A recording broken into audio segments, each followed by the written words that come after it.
અંકલેશ્વર શહેરના જોગસબાગ ખાતે Reva social and sports charitable trust દ્વારા રવિવારે વહેલી સવારે 10મી રેવા સાયક્લો વોકથોન 2026નું સફળ આયોજન કરવામાં આવ્યું।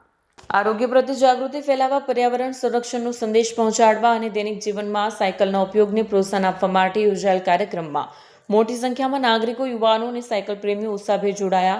કાર્યક્રમમાં મુખ્ય અતિથિ તરીકે વિમલ જેઠવા ઉપસ્થિત રહ્યા। ઉપરાંત પ્રબોધ પટેલ, એન.કે. નાવડિયા, મહેશ પટેલ, સંદીપ પટેલ તેમજ નરેશ પૂજારા સહિતના મહાનુભાવોએ હાજરી આપી કાર્યક્રમને ગૌરવ અપાવ્યું। આ પ્રસંગે આયોજકોએ સ્વસ્થ જીવનશૈલી અપનાવવા, નિયમિત કસરત કરવા તેમજ પ્રદૂષણ ઘટાડવા માટે વાહનોની જગ્યાએ વધુમાં વધુ સાયકલનો ઉપયોગ કરવાની અપીલ કરી। કાર્યક્રમ દરમિયાન સહભાગીઓએ ઉત્સાહપૂર્વક સાયકલ રેલીમાં ભાગ લઈ આરોગ્ય અને પર્યાવરણ પ્રત્યેની પોતાની પ્રતિબદ્ધતા વ્યક્ત કરી હતી। કાર્યક્રમ સફળતાપૂર્વક પૂર્ણ થતા આયોજક મંડળે તમામ સહભાગીઓ, મહાનુભાવો અને સહયોગોનો આભાર માન્યો।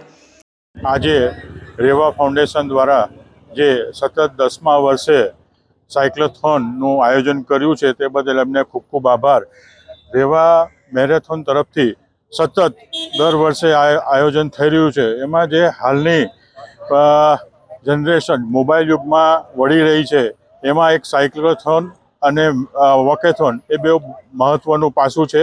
આવનારા દિવસોમાં હું એમને વિનંતી કરું કે આ ઉત્તરોત્તરમાં જીઆઈડીસી અને અંકલેશ્વર વસાહતના લોકો ભાગ લે અને આને વધુને વધુ સફળ બનાવે। અંકલેશ્વર બાઇસિકલ ક્લબ ઓરિજિનલી 2015માં શરૂ થઈ હતી, ત્યારથી આ સિલસિલો ચાલુ છે અને આજે 10મો સાયક્લો વોકાથોન કરીએ છીએ। સાયક્લો વોકાથોન એટલા માટે કે જેની પાસે સાયકલ ન હોય તો સાથે ચાલી શકે અને સાયકલ હોય સાયકલિંગ કરે।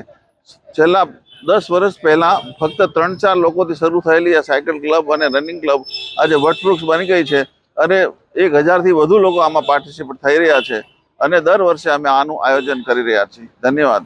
વિડીયો જર્નાલિસ્ટ કરણસિંહ સાથે સત્ય ટીવી ન્યૂઝ અંકલેશ્વર।